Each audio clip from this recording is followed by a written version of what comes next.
Welcome back to another video. Let's get on with building the rest of this engine. This wire in my hand here is for the gears. It goes to the speedometer to tell you what gear you're in. That is also brand new.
Bit of insight into how I came to owning the bike and fixing the bike up. My little brother ended up buying the bike for around £1,750, and after a couple of months it didn't work very well, and he went to the shop one day and somebody tried nicking it, we think, but one of the black wire to the ABS was cut, and because of that they couldn't get away with it. He also couldn't start it, so we started to rebuild the engine from that point, starting with the electrics. I rebuilt the full electric loom for him, and then we repainted his engine. We got it working, and then once we got it working he decided he wanted a new bike. Because of how much work I'd put into it and the effort that I put into it, he ended up giving me the bike for free. Well, it wasn't for free because I did loads of work on it, but yeah, I ended up with the bike, and then I had it running for a little while, and then the spark plug popped out the end of it, which was the start of this full engine rebuild.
This is supposed to be a high performance piston, but I'm not convinced myself, but we'll be soon to find out yet again. Let's get back to how I became to building this in the first place.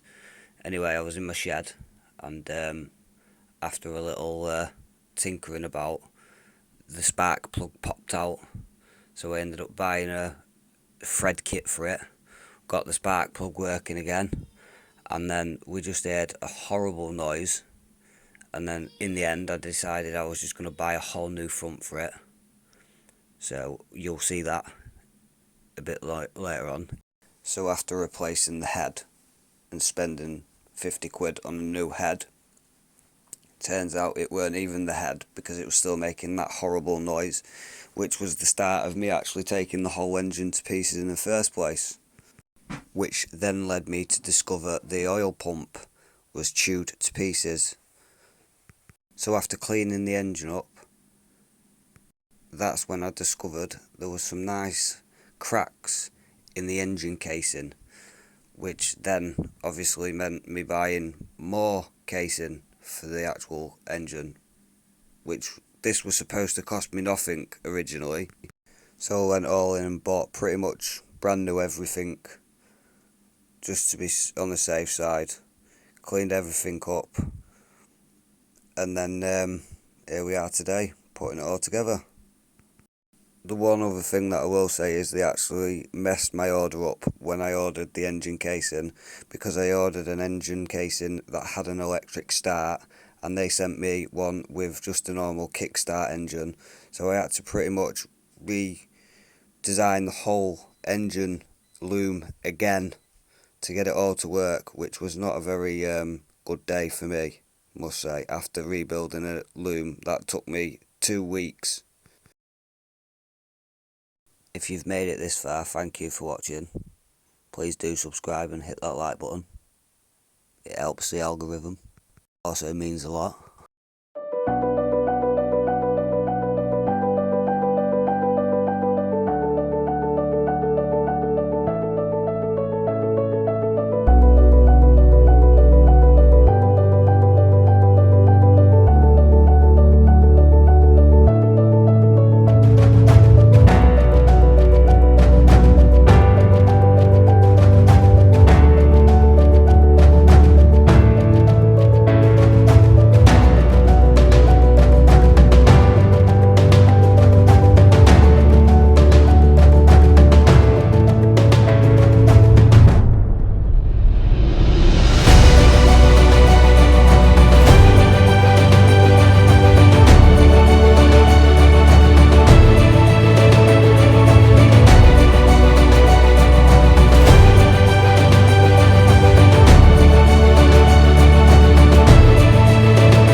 what you see me doing here is there's a little rubber bearing inside there, and it's an absolute nightmare to be able to get the screw, bolt should I say, through the other side and get the bearing, if you want to call it a bearing, I think it is, on the actual screw.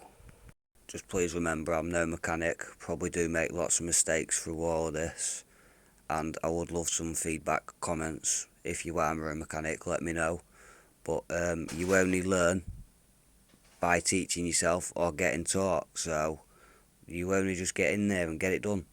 Otherwise, you never actually learn.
So after all that, this is the moment of truth.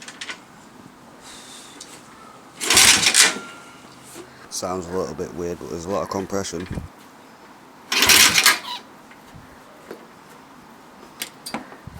the car starts where there's a rubbing noise, which I know exactly what it is when I get inside and take the engine cover off.